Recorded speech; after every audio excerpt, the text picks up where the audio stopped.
Hello, everyone. Good morning. Greetings, everyone.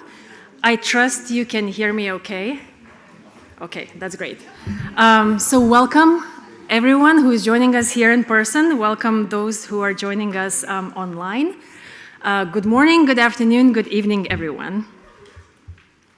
My name is Renata Rimšaitė, and I'm a senior program manager at the Doherty Water for Food Global Institute at the University of Nebraska.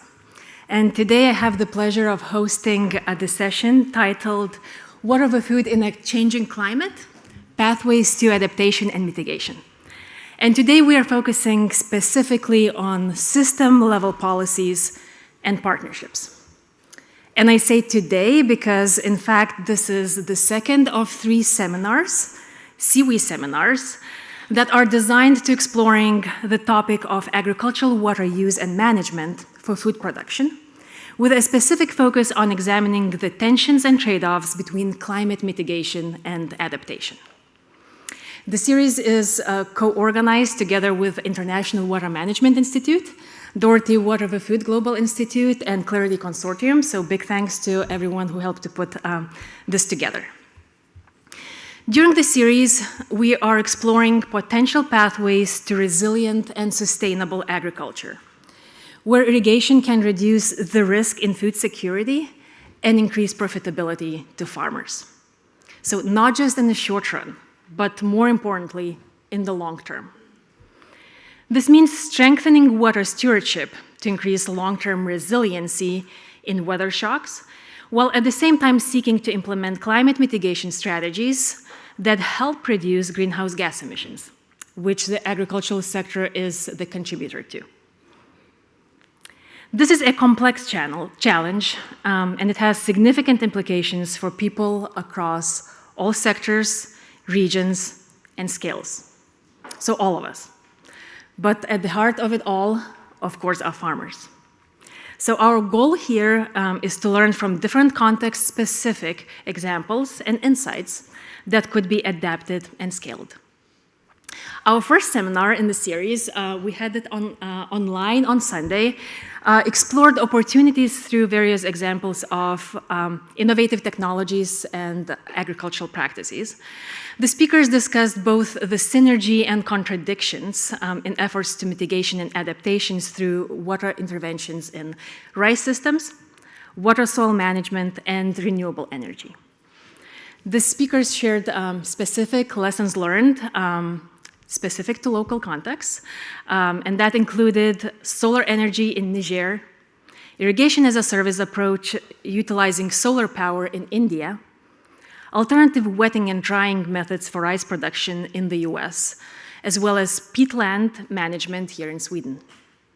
The recording of that session is available right now, so if you didn't get the chance to participate in it live, you're very welcome to go and watch the recording at time that is suitable to you. And finally, today, what are we doing today? So today we are continuing this conversation with the focus on the role of policy and partnerships. So the session will examine different water governance conditions that influence the effectiveness and fairness of agricultural water interventions in climate mitigation and adaptation. We will explore how policy frameworks, governance mechanisms, and stakeholder partnerships can support the design and scaling of sustainable and resilient agricultural water management solutions. For the innovative technologies and practices to scale, strong water governance is necessary, and that includes policy, partnerships, financial incentives, and capacity building. We have many experts on this topic speaking in today's seminar, and I'm very excited to introduce them. However, before I do so, let me share a little bit about the flow of today's seminar so you have a better idea of what to expect. As I mentioned, this is a hybrid seminar, so we have both speakers and audience joining here in person as well as online. We will kick this off by hearing from 2 keynote speakers. Right after that, we will have a panel discussion with 3 amazing experts. And after that, we will want to hear from you, the audience. So if you have any questions during the time when the speakers are talking, please note them down and ask them during the session dedicated for the questions. And then introduce yourself as well as the organization that you're affiliated with. For those who are joining us online, please don't be shy and type up your questions in the chat. We will be monitoring that and asking the questions for you during the Q&A session. And then at the end, we will save a couple of minutes for closing remarks and the introduction of our third seminar in the series, which will be tomorrow. So if all that sounds good to everyone, without further ado, let me introduce both keynote speakers for today's seminar, but I will invite them one by one to share their remarks. The first speaker is Dr. Somasekar Rao Polisetti. He's a hydrogeologist and water resources governance professional. He has led water management reforms and large groundwater management programs in South India. Dr. Rao is Director Technical of the Advanced Center for Integrated Water Resources Management, a government think tank in Karnataka, India. He has previously worked for the Asian Development Bank, the Food and Agriculture Organization, and the Royal Netherlands Embassy. Our second keynote speaker is Mark Smith, Director General of the International Water Management Institute. He was formerly IMI's Deputy Director General for Research for Development and brings decades of research and program management experience in water resources, agriculture, climate, and sustainability. Before joining IMI, he was Director of the Global Water Program at the International Union for Conservation of Nature, where he led innovative, multi-regional programs in Asia, Africa, and Latin America, addressing river basin management, transboundary cooperation, and water governance, climate change adaptation, and nature-based solutions. He currently serves as a director on the board of the Stockholm International Water Institute. And with that, I'd like to invite our first keynote speaker, Dr. Rao, please.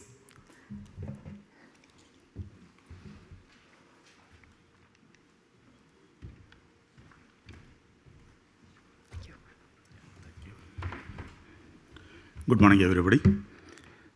Thank you, Renata, for the introduction. As she rightly pointed out, farmers are the focus of our whole work. So I'm glad I have a picture of a woman farmer on the first slide. So this is, I would like to share some of the experiences which we have been carrying out in the last decade in southern state of India, Karnataka. So mostly on the policy, governance, and also on the field things. So our philosophy is that we have to demystify the hydrology science as much as possible and transfer the knowledge to the farmers groups and farmers who are in the field. So as we all know, these are some of the recent findings, and specific to India, yields will be reducing because of the climate change effect. And some studies have even said that probably 100% yield reduction will be happening in the thing. So food security is definitely a major challenge. In that context, there is science and technology, there is a lot of knowledge available, and there's a lot of research going on, but then how do we really bring it into the institutional framework of the government as well as the other stakeholders, and also how we build the capacity, because the new challenges because of climate change is demanding new skills too, and how the policy has to be changed. So some of them we have tried, so I'll be sharing with this, and especially the coordination with other sectors.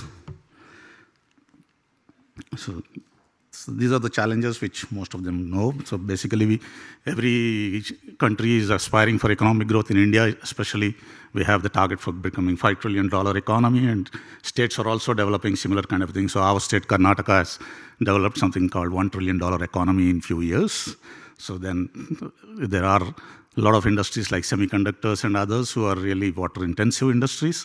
So then water becomes the major reason for any of these things. So the agriculture sector, which uses the large part of water now, will have to somehow become efficient and then release some water for the other sectors. So we have a new state water policy in Karnataka. Although there is a national water policy, each state in India will also have a state water policy. So in our state, with the experiences in the past decade, we have brought in a new water policy, which was largely intersectoral and interdepartmental. Earlier water policies largely are irrigation-centric. So here now, very constructively, with a lot of discussions and deliberations with other departments, we really had put 13 departments as part of the policy process. And luckily, government this time has decided that there will be 2 committees, one at political level, called the Interdepartmental Water Resources Authority, chaired by the Water Resources Minister and other ministers who either consume water or hold water, and one at the bureaucratic level, the Chief Secretary, the top bureaucrat of the state chair, who regularly monitors the committee. So this is something first time happened in India. No other state has done it for water policy monitoring like this. And not only that, the first meeting of the high-level committee has asked to develop a roadmap. There are certain lot of strategies. There are about 13 strategies listed out in the water policy, and there are 62 sub-strategies, and setting out some 8 goals. So then there was a question, how do this happen, and also interdepartmental kind of thing. So our center has developed an implementation roadmap for that. So we listed out possible activities and possible best practices across the world, and what is happening in the state too and in the country, and which department will be leading it and which department will have to be supporting it kind of thing. And each department is now developing an action plan based on this policy. So these are all the sectors that are now prominently flagged.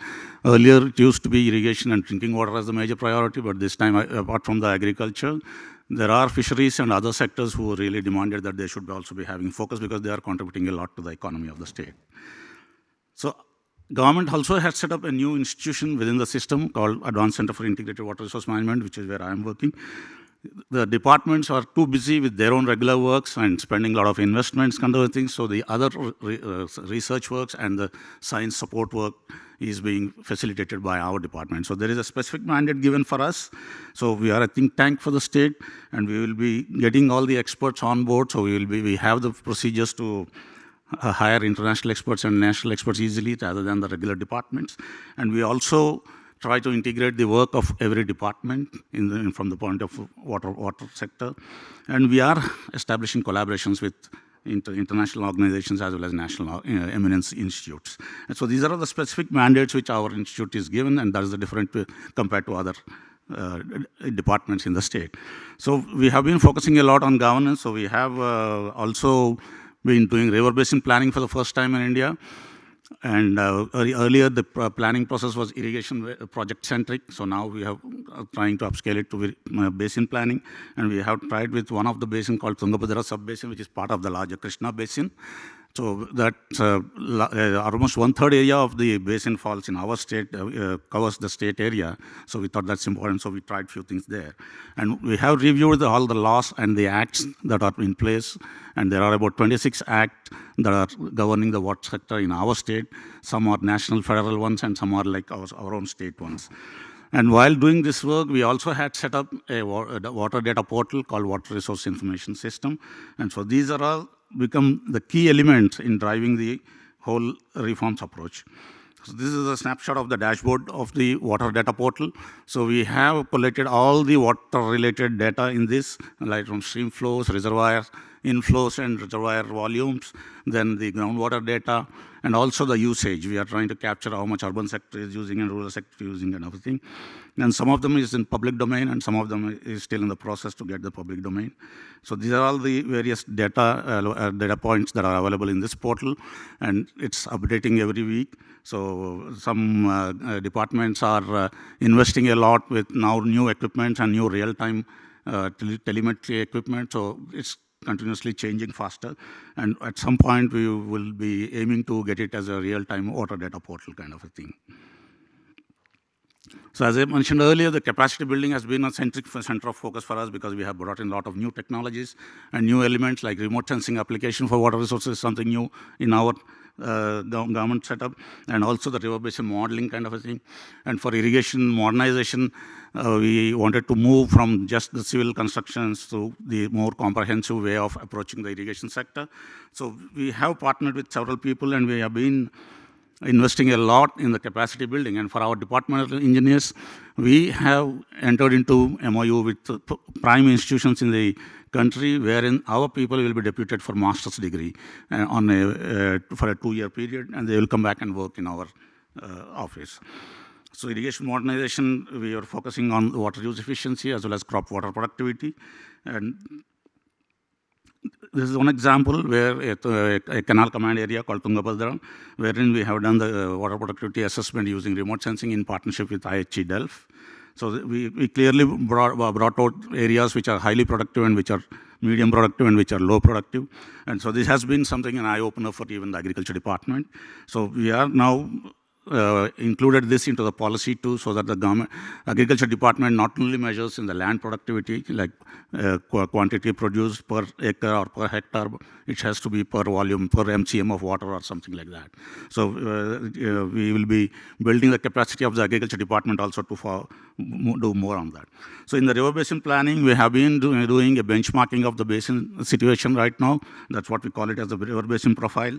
Then we have set up a model using the E-Water Australia source model, and we have run for various scenarios. Then based on that, we have done the river basin planning in consultation with all the departments which are involved in that basin.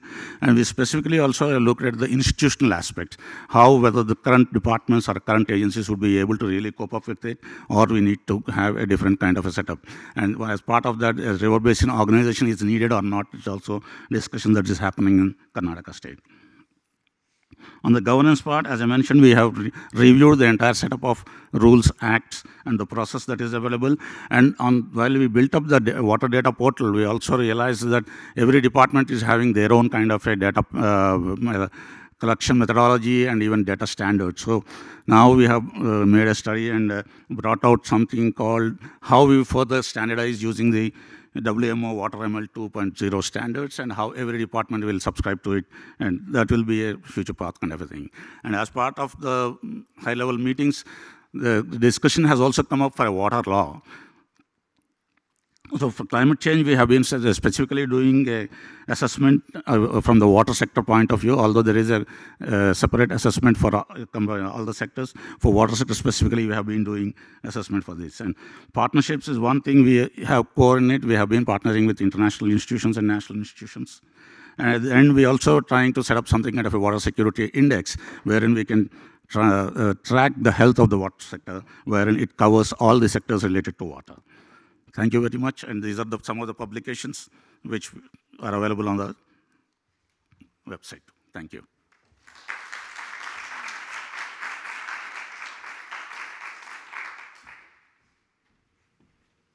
Thank you, Dr. Rao, for sharing your remarks. This was great. And now I would like to welcome Mark Smith to the stage, please.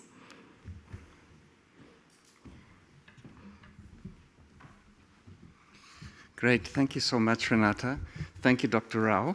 I think the messages that we're each conveying to help kick off this seminar are going to match very well, so thank you. But I do want to start by thanking the Doughty Water for Food Global Institute and the Clarity Consortium for, as well as my colleagues at IMI, for convening this session and stimulating the dialogue on this critical set of topics that we're having today. And it is a real privilege for me to be part of this dialogue on what I think is a topic that should be first on the list, really, when there's any conference or policy debate on water and climate change, and this is water for food. And I say this because if we can get water for food right, then everything else will be easier.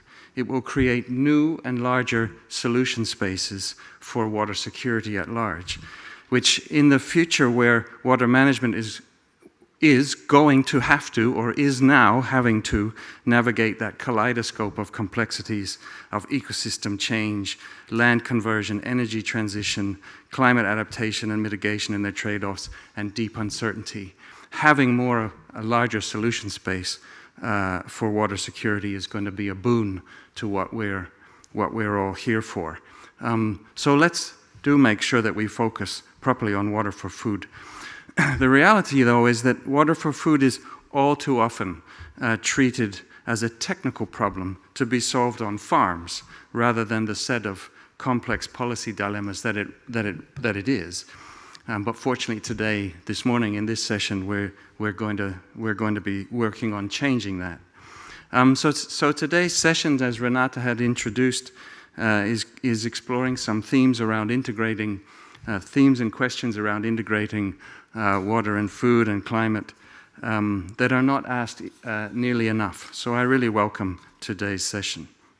So there's this disconnect between water and food and agriculture, and this is visible in the frameworks that guide policies and priority setting. If we start right at the global level, water is rarely prominent in the major global food events. For example, at the UN Food Systems Summit that took place in 2021, despite the hard efforts of ourselves and I'm sure others, it was hardly visible in that process. And it was the same story indeed, to a great degree, in the follow-up stocktake event that took place just a month ago in Addis.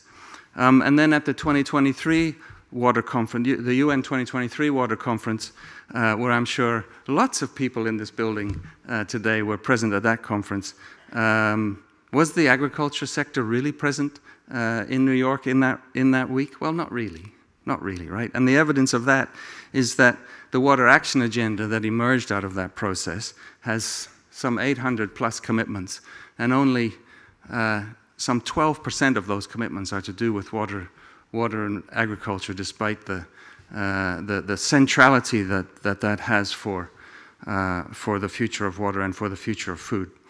Then maybe at a more practical level, at a national level, it's not so uncommon, and I'm sure this will be part of the discussions today, not so uncommon to see policies that are set to boost production, including through promises to expand irrigation, but little consideration or insufficient consideration is given for the availability of surface and groundwater, maybe who else wants the water, and what the trade-offs are for those promises. And the result is unintended depletion of resources, and the risks to food security and higher climate vulnerability that this represents. And the example of India, of northern India, illustrates this, where, of course, well-known set of challenges, energy policy introduced during the Green Revolution period to allow for heavily subsidized electricity for agricultural use has been a major driver of groundwater over-extraction. But even agricultural science is not immune to this disconnect. In agricultural science, too often water is understood to be just another in a list of inputs for production, with little consideration that others upstream and downstream may want the same water, and that water cycles across scales, and that critically, and this is, we work in IMI in the CGIR, a network of agricultural research institutes, and this is really not understood well enough in that broader network, that water risks are systemic risks for food systems, so that now with climate change, this disconnect between water and food threatens to make climate action much harder. Too often then, the spotlight in discussions on water for food falls most heavily on on-farm water management and on the technological innovations and improving efficiency. This is clear in the context of climate change. We see that irrigation is frequently the go-to solution for adaptation in agriculture. And the logic, of course, of this isn't wrong, as indeed irrigation is a powerful tool for boosting yields, stabilizing production, and providing resilience against erratic rainfall. But focusing primarily on on-farm technology and efficiency risks overlooking what can be a much larger piece of the puzzle, and that's the governance and the institutional challenges that determine how water is allocated, how it's managed, and how it's safeguarded across those competing needs. And this imbalance in attention to give technical solutions and our attention to governance has the effect of deepening that persistent disconnect between water management and the agricultural sector. And for governments, this is a major challenge because of the difficult and often politically fraught trade-offs that are involved, limited resources, and of course, fragmented mandates amongst the various agencies at work.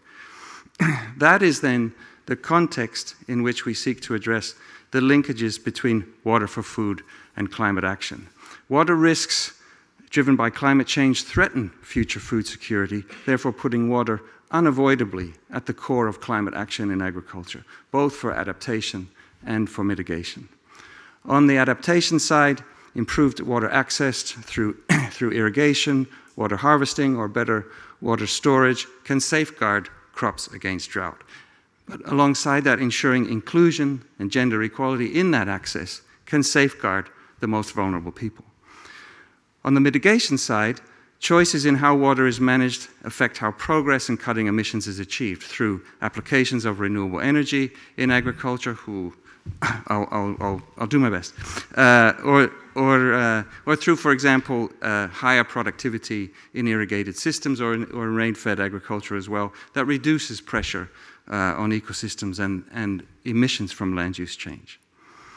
Trouble can start, however, when policies and plans across water, agriculture, and climate are misaligned, where energy policies and forest and land use policies, for example, are mismatched with the priorities for expanding agricultural production and allocating water resources to agriculture, for example. So clearly, to work on this, we have to start with partnerships across sectors and across agency mandates, and improve the way that trade-offs across priorities for water, agriculture, and climate action are understood, and then how this knowledge is used by policymakers to avoid unintended consequences by targeting policies that openly weigh those costs and benefits across sectors and across scales, and where there are clear mechanisms then for tracking whether they deliver on their promises and whether the benefits are shared fairly. The good news, of course, is that we're not starting from scratch at all. The report of the Global Commission on the Economics of Water was launched last year, and it's already providing us with what's a powerful framework to rethink how we value and manage water.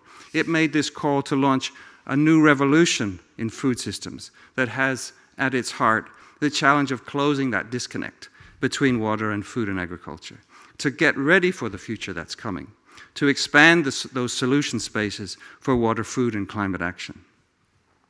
But responding means integrating water, agriculture, and climate policies and mobilizing investments and scaling solutions, and therefore aligning governance. Aligning governance so that roles and responsibilities, decision-making, and incentives across water, food, and climate work towards goals that are shared across those different objectives. And this is precisely the ambition of a new initiative which intends to build on the Global Commission on the Economics of Water, and that's the Commission for Water for Food Futures. And you have this postcard on your table, which gives you a little more information about that initiative and what we're intending to do with that. So it's aiming to leverage science and evidence to help build a forward-looking agenda to close that disconnect, one that reimagines water and food systems to be more resilient, inclusive, and effective, and in this increasingly complex world where climate uncertainty is the new normal. So really putting the science and evidence behind that across stakeholders in this commission. So please look out for more information on that and how you can be involved. So I'm looking forward then to the conversations that we're going to have this morning, conversations that I see as real building blocks for this shared agenda and for governance for water, for food and for climate action that is no longer disconnected, but connected in ways that are delivering the solutions that we really demand for the future that we're facing as we look ahead into the look ahead. So thank you very much.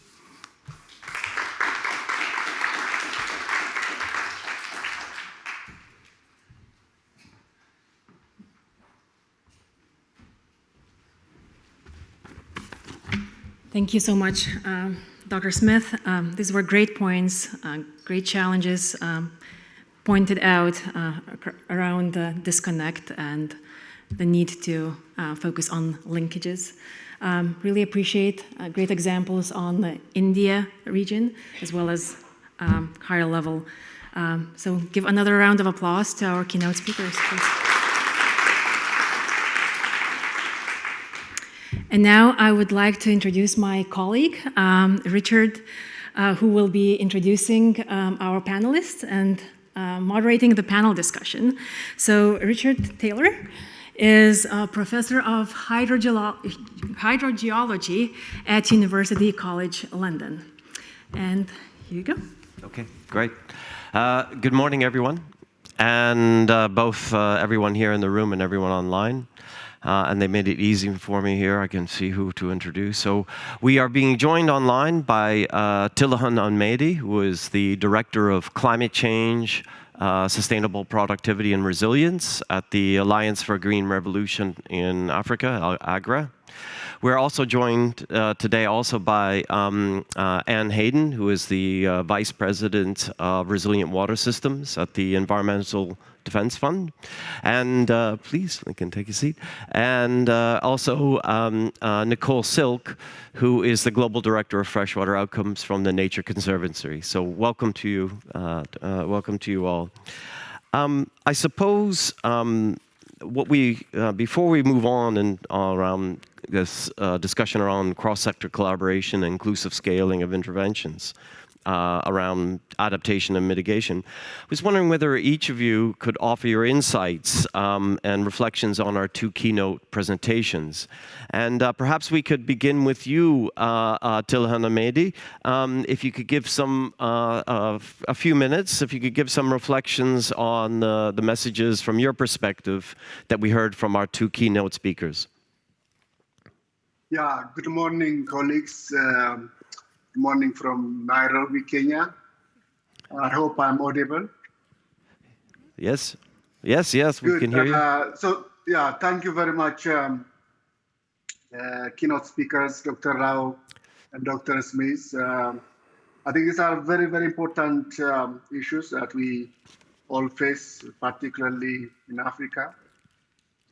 I think the issue of water risks, there are also systemic risks really gets close to us in the continent, upstream, downstream relationships, and particularly flood preparedness. Most of our communities in East Africa, in the Sahel, are affected by both flood and drought in the same year. And affected on a regular basis. So I'd like to share a few insights from the field on this flood preparedness and how really governance structures have been affecting or improving our work in the field. I want to share an experience from dryland parts of Ethiopia called Afar, on the work where we're really a community which used to be affected by extreme events on a regular basis, particularly on flood, which usually is emerging in the mountains and the highlands and affecting downstream communities on a regular basis. And then 2 months after, those communities are again affected by drought. So together with partners, international partners like GIZ, the 3GR centers and the local governments, we worked on what you call water dispersing weirs to ensure that the water that's coming from the highlands is slowed down and distributed to the field, to the rangelands, the croplands, and that water usually comes with a lot of nutrient and silt. If it is distributed through the water spreading weirs, we're able to enrich the soil, but also capture the water.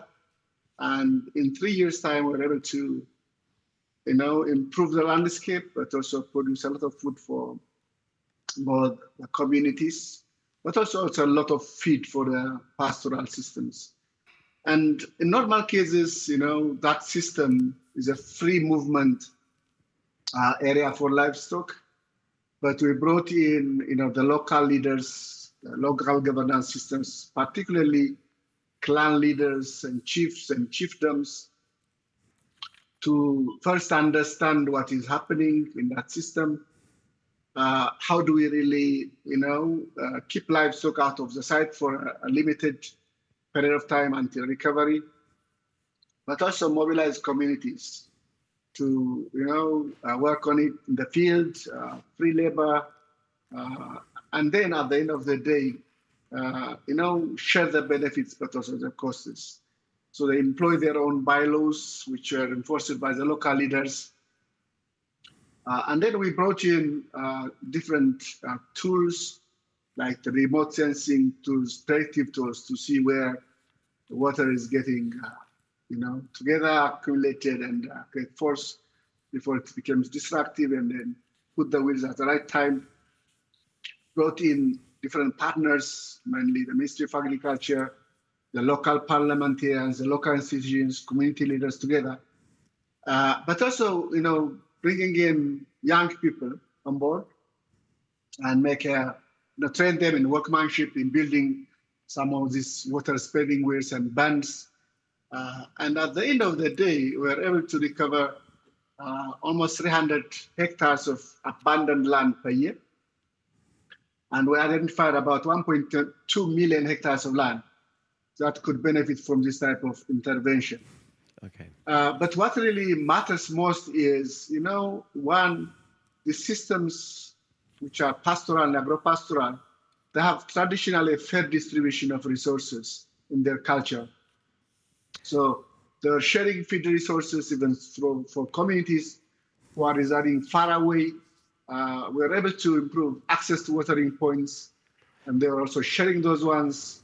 Then job opportunities were emerging. Youth started to be engaged in the value chains, in mechanization, in food delivery, in water access and lifting, green pumps, but also in marketing the producers. Okay. And all of this has really improved the rainwater management of the community, of that landscape. But most importantly, it was used then as a showcase to demonstrate to the local government and to the federal government that there are so many other landscapes that can be benefiting from this type of intervention, but also demonstrating how upstream, downstream relationships can function and benefit communities both upstream, but also downstream to have this climate change resilience. So I can stop here. Yeah. And thank you for the opportunity. Thank you very much for your thoughts on that, Tilam and Amedi. Maybe we can turn now to Anne Hayden. Can we just, is the mic? Oh, it is, okay. Yes.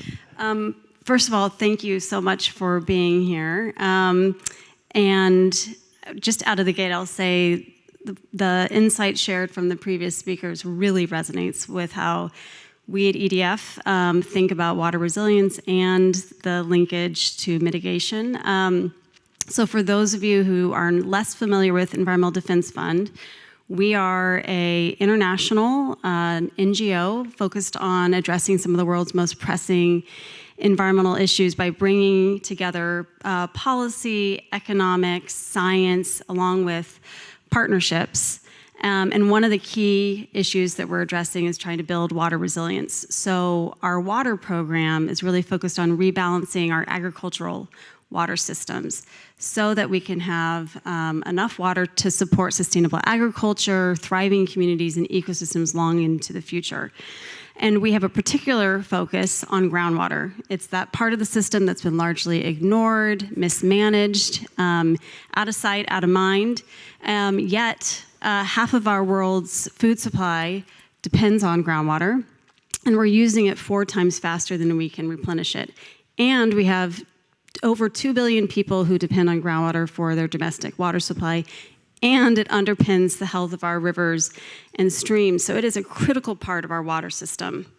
So our approach is to work collaboratively with farmers and water managers and community members, and in some cases, tribes, to co-develop replicable tools and approaches to help build water resilience that then can be scaled and tailored, taken to other geographies.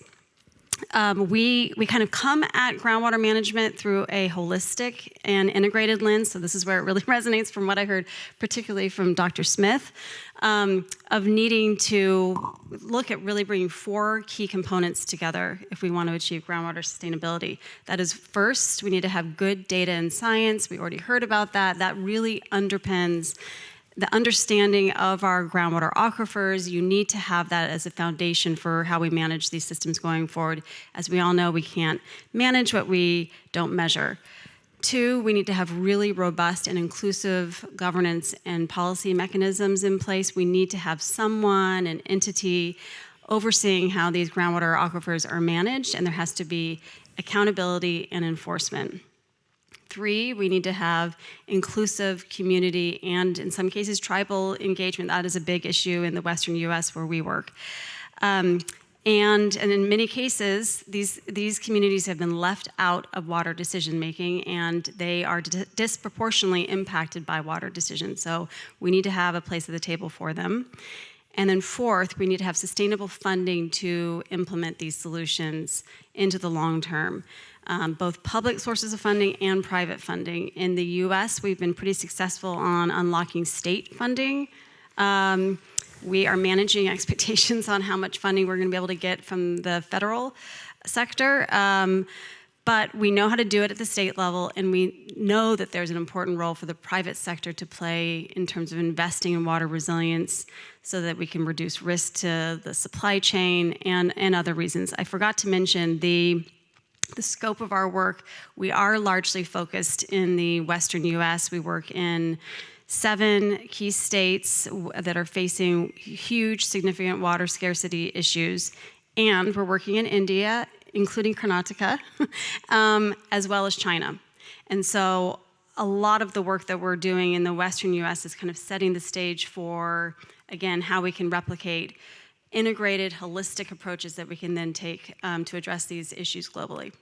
Thank you. Thank you very much, Anne. Can we now hear from Nicole? Hi. Hello, everybody. In the room and online. It's great to be here talking about this topic. So just to reflect on the words that we heard from both Dr. Rao and, of course, Mark Smith, climate absolutely is disrupting yields. And parts of the world are becoming more arid, they're becoming drier. And we have these structural challenges within the water sector itself, right? We heard about that, and we experience it where the energy sector doesn't talk to the food sector doesn't talk to industry. We need water for our lives, for drinking water, for the food and fiber we grow, and so much more. I work for an organization, I work for the Nature Conservancy. Our mission is to conserve the lands and waters on which all life depends. So we very much come at these challenges from looking at this question of, in a sense, how do we have enough for us all? It's not about people or nature, it's about people and nature. Yet, if we're going to move towards solutions that really matter, we know that we have to tackle some of these bigger challenges. I really love the perspective that within agriculture, that's where there is opportunity, tends to be the biggest water user. In some cases, a very significant source also of water pollution. So from the perspective of biodiversity and freshwater biodiversity, we very much need to all be sitting at the table and working together collaboratively. The Nature Conservancy, I shared with you our mission, but increasingly our work is very much focused on 2 crises, both the climate crises and the crises of biodiversity loss. I think that's very important framing for us. But we also know that for our work to succeed, in fact, in nearly everywhere we work in freshwater, which these days includes something like 410 projects across 43 countries around the world. So it's a really big footprint. But we work a lot with farmers and ranchers to try to come up with novel solutions, to really understand the challenges that they face. There are places like sort of what we do within the Colorado River Basin and Verity River in particular.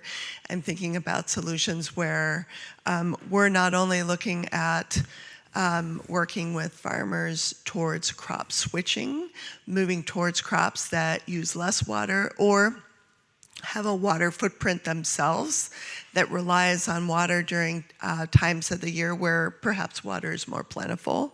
But there's also real challenges back to this on the farm reality, right? So we often run across, in fact, most of the farmers we work with, they are also what I would consider environmentalists, right? They care about the places that they live and they work. They're very much connected to the land and water. they often want to do better, but they don't have the resources to do that. So sometimes we can introduce new technologies, we can introduce opportunities to invest in nature-based solutions that increase their crop yield, that give them access to sort of new agricultural innovations, maybe even ditch technology and gauging so that they know more what's happening on their land in terms of soil moisture and in terms of the water that's actually going on those crops too.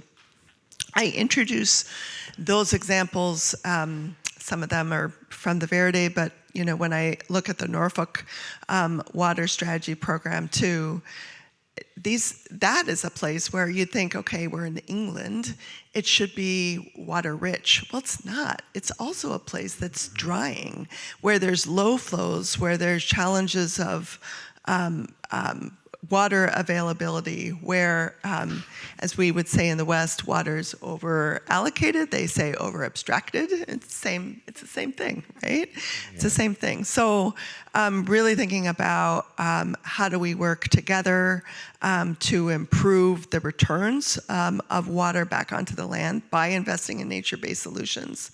How do we offset some of the frankly, some of the phosphorus and other chemicals that end up on land? And then how does that unlock the possibility of more investment in those places for housing or for agriculture? How do we give back to the farmers so that they can do better? Much of that is about governance, and much of that is also about the government's investment in nature-based solutions. Great. Thank you for that, Nicole Silk. Before we move to a question and answer session, both here in the room and with our audience online, we'll now put just a few questions to the panel and just to kind of further drive this conversation. So the first question we want to talk was on governance, that you ended with, Nicole. And just for each of you in each of the panels to consider, what governance tools or policies have you seen that effectively support farmers adapting to water variability while also helping to mitigate agriculture's climate footprint? And perhaps we'll move in the same order. That question is now first put to you, Tilahun Ahmadi. Tilahun, can you give your thoughts on this? What governance tools or policies have you seen that effectively support farmers adapting to water variability while also helping to mitigate agriculture's climate footprint? Yeah, no, thank you very much for the question.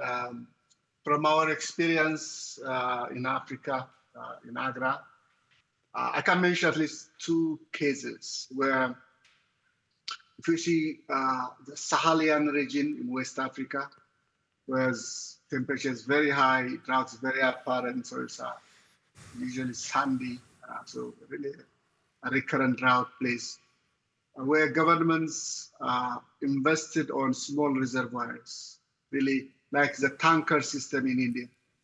So, they allocate land, communities allocate land, government invest on the infrastructure in terms of creating those big reservoirs, and farmers then, can use them for irrigation, for fishery, for multiple uses.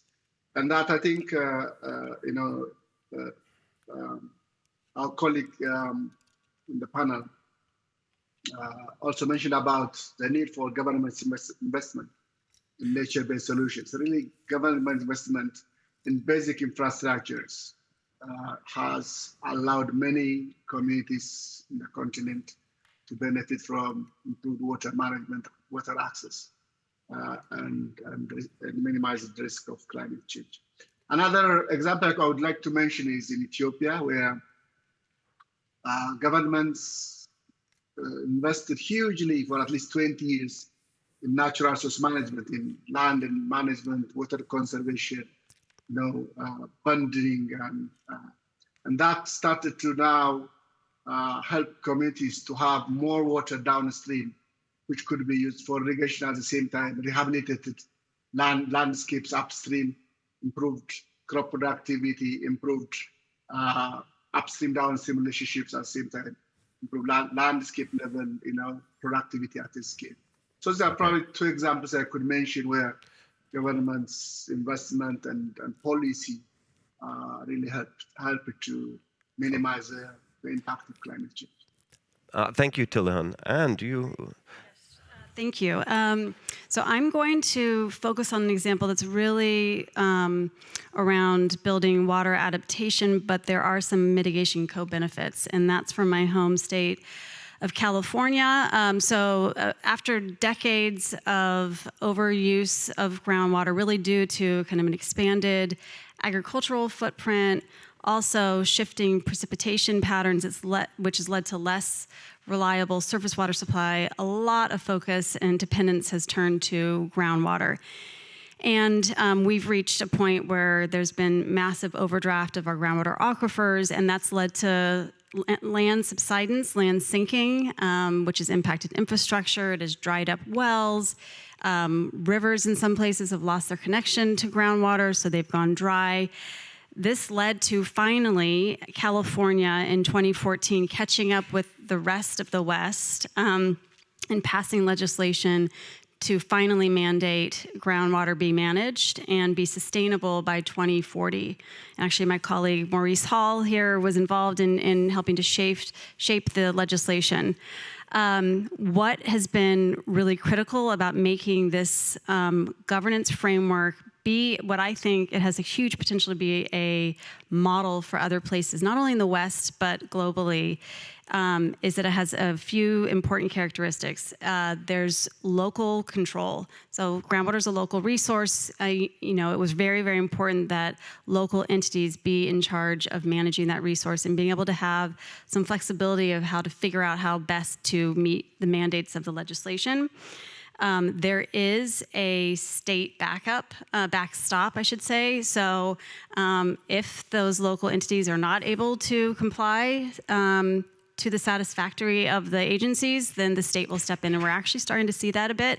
And that is a huge motivator for these local agencies to step up their act and comply fully. There's also a requirement for robust collection of data. Again, as I mentioned previously, you have to have that underpinning to understand your aquifers fully, set targets, demand projections as well. And a really important requirement around stakeholder engagement in decision making. And I will say this is an area and I didn't name the law. I should have said it's the Sustainable Groundwater Management Act, which we call SIGMA for short. And this is an area that SIGMA could definitely make some improvements on, but there's a lot of attention being put on the stakeholder engagement component, which is really, really important. And I think SIGMA offers an opportunity for farmers and water managers to really innovate and use the technology that's available to figure out how they can flexibly and in a way that they can minimize economic impacts as they're transitioning to using less water. And so there's a growing interest in better groundwater accounting. EDF and others have developed an open source groundwater accounting platform that's basically an online checking account for farmers and water managers to be able to check out how much water they have to work with and therefore better manage the resource that they have. There's also a growing interest in groundwater trading of groundwater credits, which I can talk more about. I did want to just touch on the mitigation component. So obviously, as you're reducing groundwater pumping, that's using less electricity. So that's a co-benefit. And we have farmers implementing climate-smart agricultural practices that can both benefit soil quality, such as cover crops, and help improve infiltration. But the really important piece of this that actually gets more directly to climate mitigation is that as SIGMA is being implemented, as the state is adjusting to using less groundwater and coming into balance, it's going to mean less water to go around. And we're trying to look at all different strategies we can to recharge groundwater basins when there's water available. In some cases, there might be surface storage projects going on. But the fact of the matter is the footprint in California is going to have to decrease. And the estimates are up to 1 million acres or more, which is about a fifth of the current acreage. That's huge. So how that change is managed is really, really important. We don't want farmers to fall off a cliff. We don't want a dust bowl from land just going fallow and dust kicking up in the air. Is there a way to get out ahead of that and create new public benefits on these lands that requires less water and allows farmers to possibly benefit economically? And so one such strategy that's being considered and in some places starting to be implemented is renewable solar. And we have goals in California that by 2045 we are 100% renewable. So this is a way that indirectly this transition is actually helping to satisfy some of the mitigation requirements that the state is seeing. So the demand side certainly has to be together with the supply side. Absolutely, absolutely. Nicole, any further thoughts on examples of policies or governance tools that you've seen that can help? Well, I'm just going to see if I can make 2 quick points, Sure. So that we can keep moving forward. And I'm also going to be a little bit of a rebel here. But my 2 quick points are, when it comes to governance, I think it's incredibly important to encourage and facilitate the integration across sectors when we're talking about water, because water is always moving, right? It's moving from different water users. It's moving across different environments as well. The other aspect that I want to make sure we all understand is that nature also has to be at the table. We really have to be thinking about those freshwater ecosystems themselves and how much water they need to remain healthy. You can optimize a system where it's generating enough water for farms, even with a drier environment, but you can also do that in a way that results in a healthy, functioning freshwater ecosystem too. And I think that is going to be a benefit to all of us. I would say these issues of governance are really thorny. This is the part of me that's like the rebel, since I've been in this for a really long time. These are not easy challenges. Some of our basins have a lot of power within them. It's really difficult to change the systems that exist currently. And so sometimes behavior change can start basically from the local level up and really push harder towards the kind of future that we want. And nature-based solutions are certainly part of that. Thank you, thank you. We'll maybe move to another question related to finance. And this is an open question, so don't feel you have to respond. So maybe if you have some thoughts on this, could you share a case where financial incentives have successfully encouraged practices that improve resilience to climate shocks and perhaps reduce water-related emissions or energy use? So any examples or cases where financial incentives have successfully encouraged practices? Do any of you wish to take a first stab at this question? Well, just to throw in here really quickly, the Norfolk example that I mentioned, and there are other examples like water funds in different parts of the world. That's very much what they're all about. They are very much all about asking these harder questions of how can we finance frankly, changes in how we manage land, changes in agricultural practices that result in more water ending up back in rivers, and better practices that support farmers as well.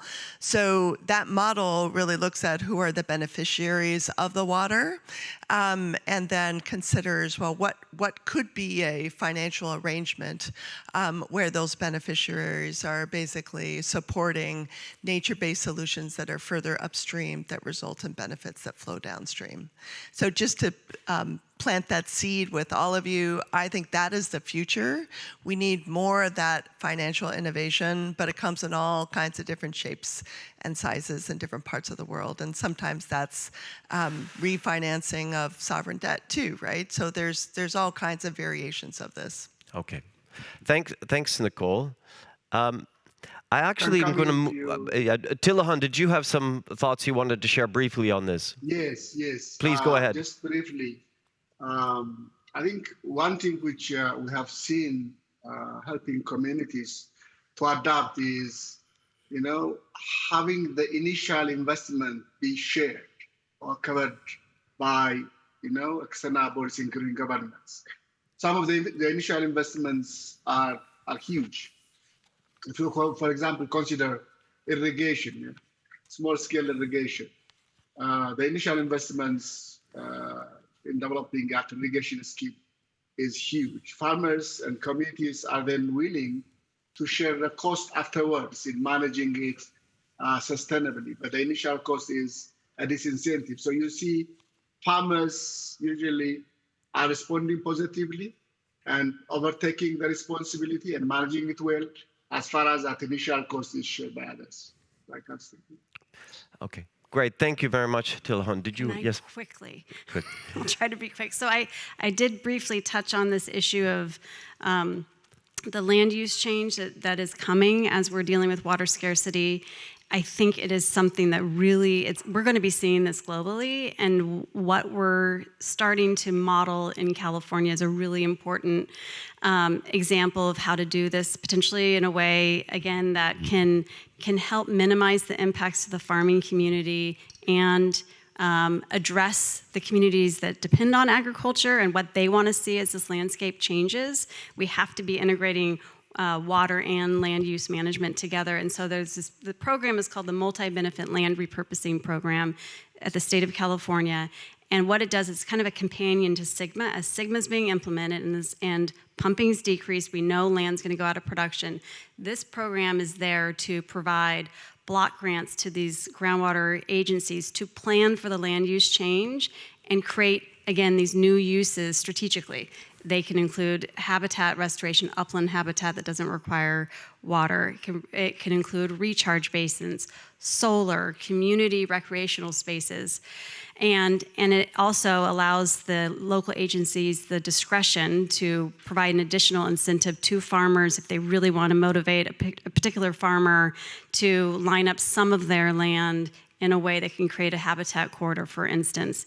But the idea is we don't want farmers to sell all their land and move, out of state, out of the country. This program can allow farmers to continue to farm, but set aside some of their land to create these new uses that, again, could potentially open the door for some economic gains. So I just wanted to touch on that. Okay, thank you, Ann. Okay, very, very quickly, Tilahan, in one sentence, what gives you hope that agricultural water governance can deliver both climate adaptation and possibly mitigation wins in the years ahead? I think there is already a recognition by most governments in Africa, and I think as well too, that climate change is not going to go. And the solutions are really centered around water.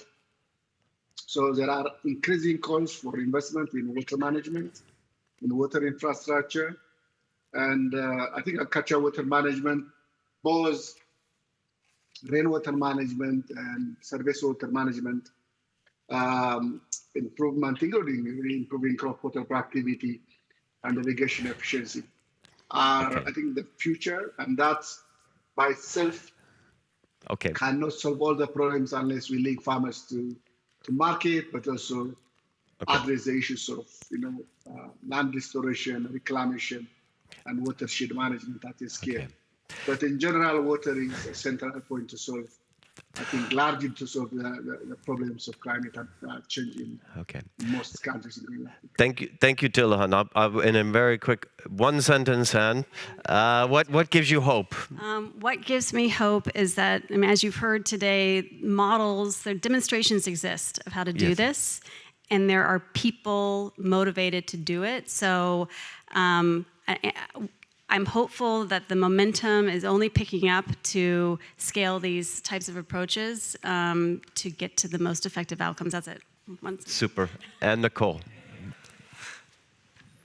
Wow, the pressure's on. Goodness. You can't even do a run-on. The greatest hope for this challenge exists at the local level. So therefore, it's the farmers, together with everybody else, that needs to be sitting at the table working on those solutions.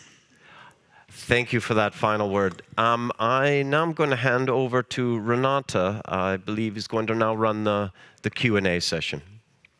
This is both in-room, in-person, and online.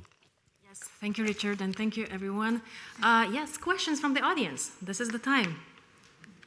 Perfect. The microphone is right there.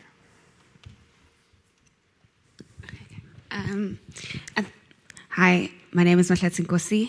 I'm from the International Water Management Institute. I was particularly drawn in by your conversation on governance, that aspect. And I guess my question is more aligned with the fact that water in general has competing interests from the agricultural perspective and all the different other sectors. And how would you envision aligning the government's perspective from all levels, not only focusing on a top-down perspective, but a bottom-up perspective, so that it is, in essence, sustainable to utilize water over different sectors? I can point to one example, again, not to hyper-focus on California, but it's where I live, and a lot of my work has been based. So yes, we have the governance systems at the state level, but what we've been doing is developing a collaborative approach in the Central Valley involving 80 or so interest groups from agriculture, from local government, from environmental NGOs, environmental justice, tribes, where we are putting together a collaborative approach to create a more resilient water and land future for the San Joaquin Valley in California, which is ground zero for these issues. And we have created a dynamic with the state where we're feeding ideas to them, they're vetting ideas with us. So we're playing this kind of sounding board so that the ideas coming up from the government are not happening in a silo. They're having to represent the needs, the urgent issues facing real people on the ground, representing all these various needs and demands on the water system. So that's one way that it's working effectively at that level. Such a good question. I want to begin by just reminding us all data matters, and so does really being able to understand what's happening to water from sort of a visual perspective. So being able to look spatially at what's happening, how water's changing, how climate's impacting our waters, can give stakeholders or the folks that are utilizing the resource some new perspectives on the realities of scarcity or perhaps how the system is changing over time. From there, it's sort of like a building block, right? That from there you can then begin to say, well, what do you want from this system, right? What kind of a future do you want? I think all of us become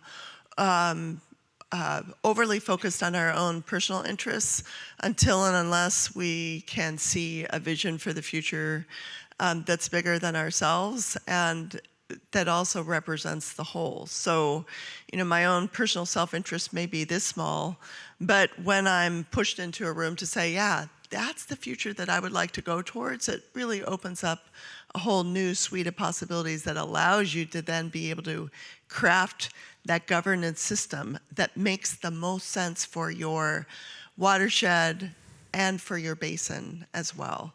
You know, because water touches every aspect of this planet, we have to think from a very sort of system perspective, right? From the smallest to the bigger to the largest.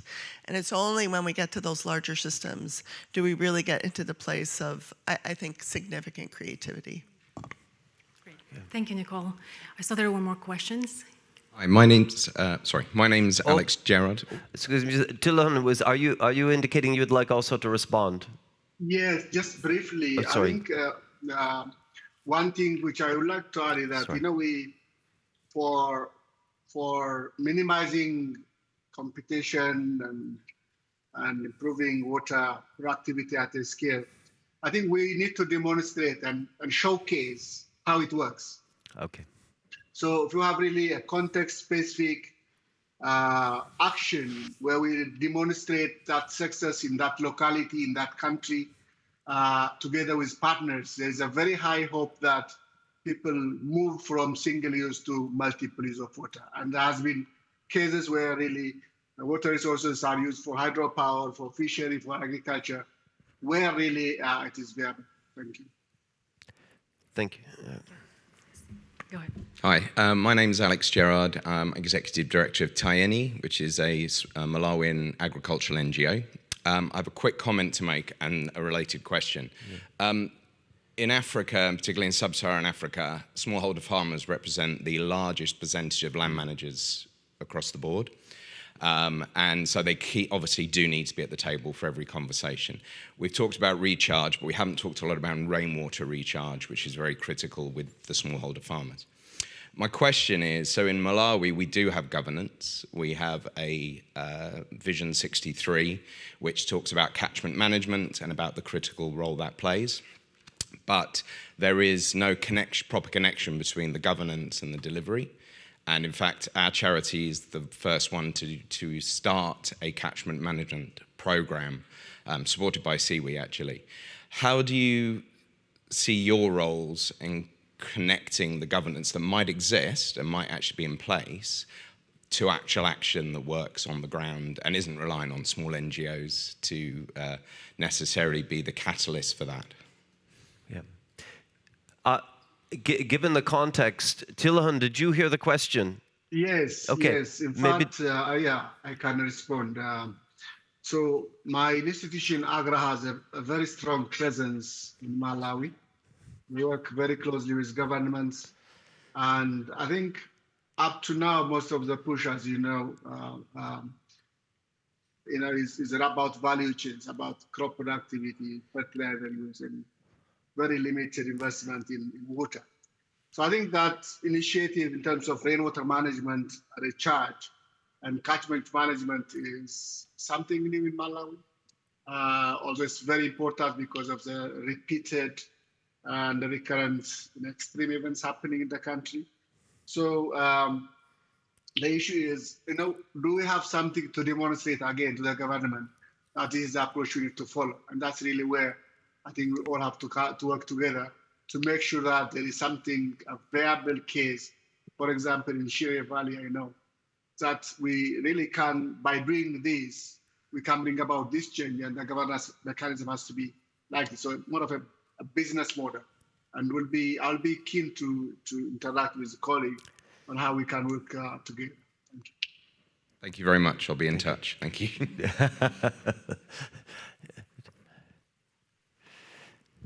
Sure. Thank you very much. Philip Beetlestone, I'm independent. Had a quick question, shifting gears. We've talked again, lots of NGOs on the table, lots of academics, etc. But the question I have is on allocation.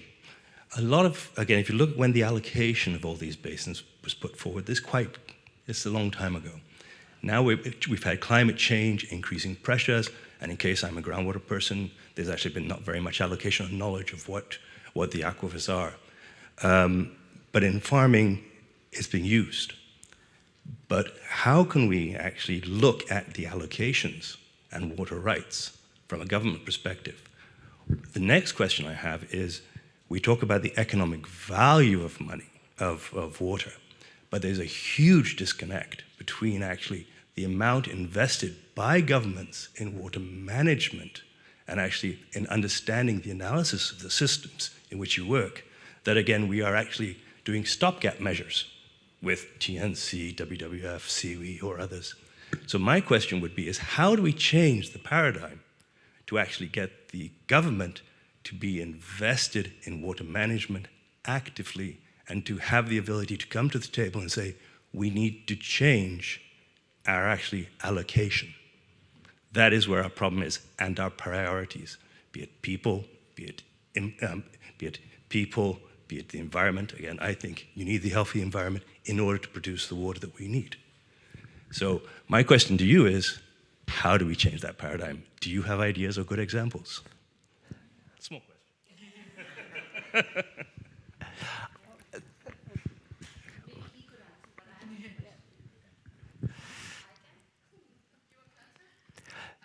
That's one of those big, hairy questions. I think the government person should answer. Yeah. No. Okay. No, as I shared in my slides also, first of all, in our experience, what we scientists or the government engineers, we are not properly presenting to the political decision-making powers. So there has been a big gap on it. So the way you present it, I'm sure government, we have specifically experienced it. When we have done the new water policy, initially when we started, we thought in 1 year it will be done and the new policy will be in place. But governments and the bureaucrats and technocrats, everybody agreed and all things. But when it gone to the cabinet, there have been so many questions from the politicians, from the ministers. So there is definitely a huge challenge for scientists and even the government officials within the system to properly present to the politicians. And I'm sure my experience says that they will definitely understand and share. And in our case, it did happen because earlier policies are always irrigation. Everyone says that 80%, 90% of the water is used by agriculture, so if you do that, it's okay. And drinking water is only 4% or 5% kind of a thing. But when the lean flows are there and during summer season, you have only so much of water in your reservoirs, but then 100% is for drinking water. It's not just for any other purpose. So the proper analysis and proper presentation to the political level definitely is giving a lot of hope to change. And there are new governance instruments also coming up. And I think there is a lot of responsibility on scientific community and the technocrats within the government to properly present it, and then the allocations will definitely change. It also drives it because the economies are growing, the competition is growing, migration also is growing, so urban towns are demanding more drinking water. So there's no choice for the politicians too. They have to change it. So just to throw in here, and I would completely agree, it's sort of like, let's get back to the data and the science and really better understand these systems and how they're changing. And that is the opportunity to reconsider allocation, to reconsider whatever the formula was in that particular place. If we don't do that, climate change will do it for us. And in fact, that is the conversation that is happening around the world, right? And just to add to that, and really being clear about what the risks are to the status quo, I mean, that is the story that will actually motivate change. Through the data and science, we have to show what will happen if we don't change the system. Just wanted to check, Tildahan, whether you wanted to come in on this or? Yeah, thank you. I would like to respond to how do we really help governments invest in water on that aspect. So in Agra, there's a continental program called CADET for Africa Union. And one of their major pillars is, enhancing the resilience of communities and countries. So once country policymakers and governance systems have approved it, then us and our partners cascade down some of these action plans into the country's context and domesticate it together with the local institutions. And water is becoming one of those. How do you, then the different countries, the type of water management in the Sahel is completely different from what you need in the Ethiopian highlands. So how do you contextualize that action decision into the country context and help countries to start invest on it? So there are some approaches that are in place that helps governments to invest in water management. Thank you, Tilhan.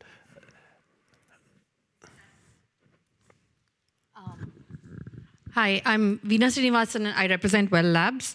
We're based in Bangalore, and we're a systems transformation organization. I had a comment. I actually wanted a comment and a quick question. Not a quick question. But the comment was, I think the distinction that was made was very important. There's a difference between the bureaucratic class and the political class. We tend to club both of those together when we say government, and we know, especially having seen the political movements of the last year, those are not the same. And often we, as coming from NGOs and academia, say we need to present data and models. But actually what I've learned from Dr. Rao is we need to help the bureaucratic class present the data and models to the political class. And I think the better we do that, the better we're going to succeed. My question, though, is a follow-up question on what all of you guys said on the panel, and I heard over and over again through everything, was we have pilots where we've kind of got all these local stakeholders to work together. Local government, NGOs, indigenous tribes, all of those. And we've also heard this phrase, pilots never scale, pilots never fail. And what we've realized, what I've kind of come to the conclusion is we do really well in pilots as an NGO community because we're really good at the trust creating process. But the trust piece of it doesn't scale. And I wondered if any of you had thoughts about how trust can be scaled, because that seems to be the crucial piece that we bring to the table. Hard question, but. I mean, I don't think you can avoid that. I mean, a lot of these tools we can take to other places and can take off really easily.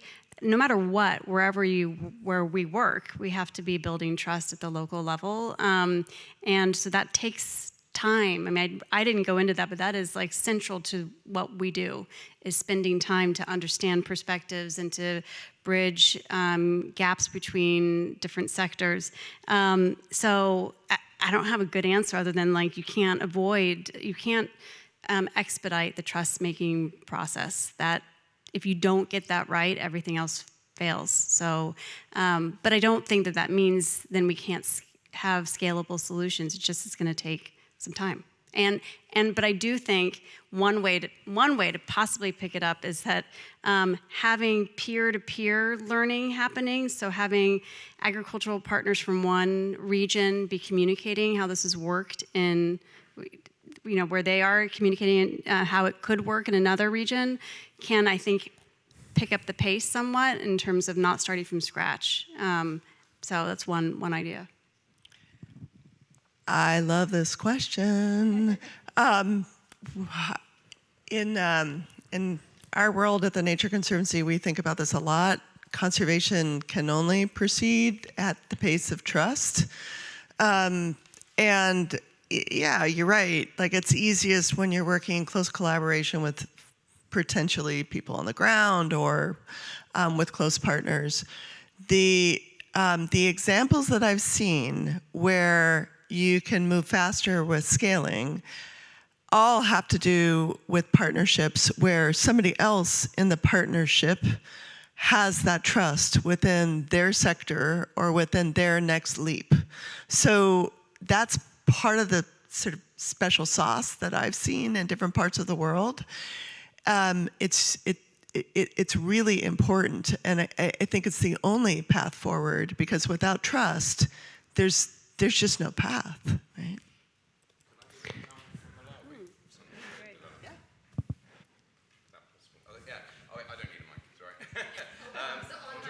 I don't need a mic. Way we're approached, we spent 20 years working with farmers and the communities to build up exactly that, the trust. Our deep bed farming method is trusted because we are the partner delivering it. But we had our methodology formally adopted in 2021. It's about 50 years in Malawi since some agricultural methodology has been adopted. So we now have a mandate from the government to train not just the country, but all of their staff. And that we've now developed with Arup is a training model where we're going to be training the government extension staff, about 3,500. And these are the officers that live in the communities and are the local support. And we're using our reputation and our training model to, when we get the funding, train the whole government team, so that going forward, it's not just us that's the trusted messenger with it, but we are the catalyst for that relationship. And that's something we're currently developing. That's an example where we're hoping to do exactly that. And we're the messenger, we're the catalyst for that. But to do scale, we want to and have to work with the government, the Ministry of Agriculture. So that's going to be our approach with it. I can see that Tilahun wants to come in. Tilahun, it looks like you're going to have the last word. We need to wrap up. Yeah. If you see what has been scaled in most countries, I see at least 3 pathways. The first is when NGOs or CGIAR centers or research systems work very closely with the governments, with the local institutions, and demonstrate a showcase, create a positive testimony. And then the locals start to talk about it. And the locals overtake it and take it to policy and get it institutionalized. That is one approach I've seen working. The other approach I've seen is really from top down, when the government's public are investing hugely at a scale. Yeah? So it'll be slow, but there's a lot of cascading effect, particularly if that is linked then to influential personalities at local level. It could be religious leaders, it could be local chiefs, parliamentarians who are following on the action from which comes from the top. So these are like the types of experience we have where really success can be taken from a small pilot site to a scale. Thank you. Thank you, Tilahun. Thank you very much.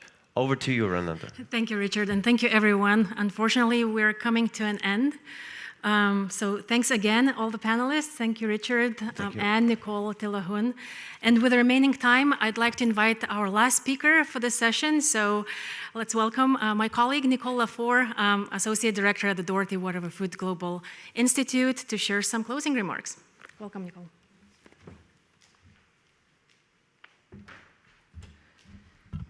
I have the easy task today of summarizing our discussion. First of all, I really want to say thank you to the co-conveners of this session, the Doherty Water for Food Institute, the International Water Management Institute, and Clarity Consortium for helping to put this together and being engaged in this dialogue. I also want to thank our keynote speakers, our panelists, and our facilitators for guiding what is a very thorny, I think is a word that came up more than once, discussion, but one that's really important. A couple of things that stood out that were really repeated, because there was a lot of really good points, but a couple of things that were repeated is that we must work at multiple levels, right? So ranch and farm, community, watershed basin, state, national, and that goes right up to global dialogues. So those multiple levels are all really critical, particularly local. The other thing is that science and data are enablers of governance, including accountability, but they're also enablers in investment, whether that's by individual farmers or whether that's by governments. And even with science, governance remains thorny. These are historical differences in perspectives on what the solutions are and who should benefit and who should carry the burden of that. A lot of farmers, particularly smallholder, but not all smallholders, also even large-scale farmers and ranchers, a lot of them work on the margins and they can't always carry the burden of implementing change and these different types of solutions, right? So the incentives and interest often clash. So I think the strong comment that was coming out across all of the speakers today is the importance of local action and local engagement. That's where the trust can be built the easiest, perhaps, even though differences are historical. And there's a legitimacy in local action that sometimes doesn't come at the global level. So local action is really critical, and honestly, that's where climate change is felt the most, right? It's felt on farm, on ranch, in the basins, in the watersheds. We really are out of time, but I do want to thank everyone for joining in the room and online. Appreciate all of the engagement, and hopefully we can continue to have this conversation. The pressures that we're all under are not going away. It's just going to grow stronger. So our engagement will have to grow with it. And with that, thank you for everyone for joining.